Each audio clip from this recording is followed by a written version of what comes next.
Today we're working on a 2013 Golf 7. The stock system is pretty basic, so upgrading to Junsun is going to make a huge difference. Let's start with the unboxing. Junsun's packaging is solid. There's a plastic film on the outside, and the screen is well protected by foam. Everything looks perfect.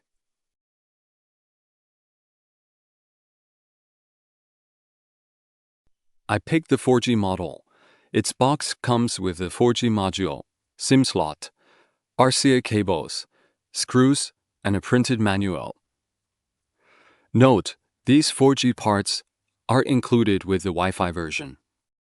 Now it's time to remove the dashboard panel. Start by taking off the outer panel and the advanced section. Be careful. Tell there's a cable connected to the upper vent that you'll need to unplug first. Use the renewal keys. Insert them into the 4 holes. Push all the way in, and the radio unit will come out easily. The original unit only has 2 connectors at the back. This one is the radio antenna plug, and this is the main power harness. For cars with a factory large screen, the main power plug is behind the CD player in the glove box. If your cables are too short, don't worry, just contact our online support and we'll sort it out. Now let's start installing the Junsun unit. Carefully detach the air vent section and attach the Junsun mounting frame. The frame fits perfectly with the factory trim. Next, mount the screen onto the frame and secure it with the provided screws.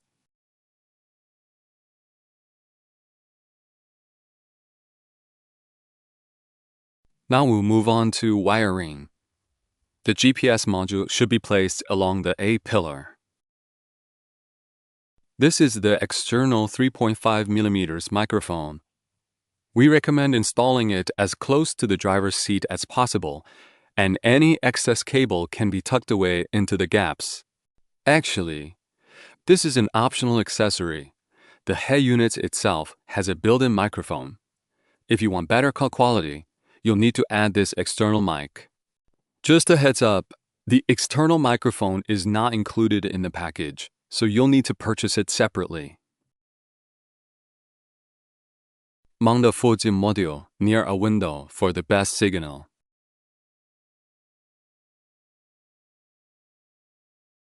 Now connect the main power adapter and the radio antenna adapter.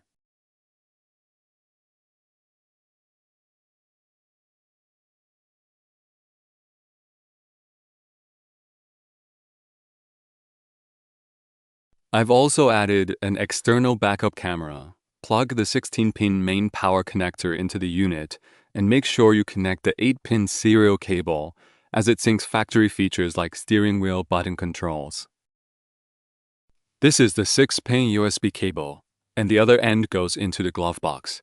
When not in use, it can stay hidden out of sight.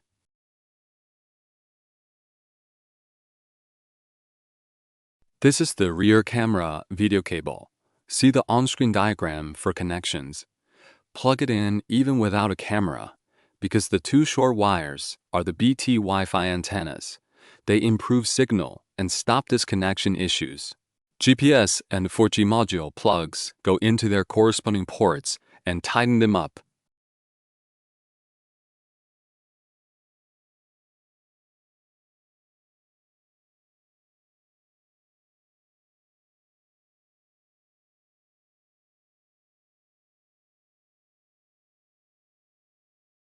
This is the RCA and SIM card slot cable. It only comes with the 4G version, and you can insert a SIM card for cellular data. This cable also has an external mic port again.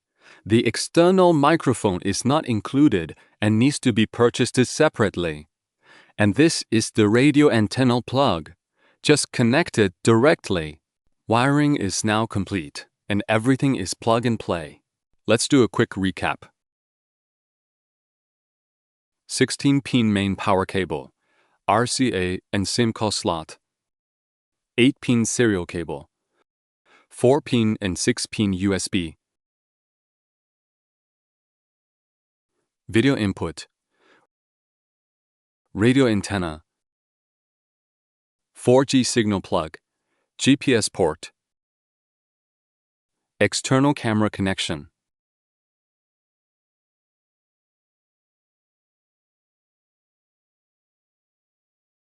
and external microphone jack.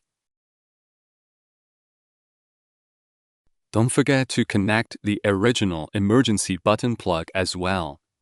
Now it's time to install the multimedia unit back into the dash, tidy up the cables, and slide it in until it clicks into place. Secure the panel with 2 screws, then reattach the lower button section and its wiring. The Junsun frame matches the factory panel color really well. It looks seamless.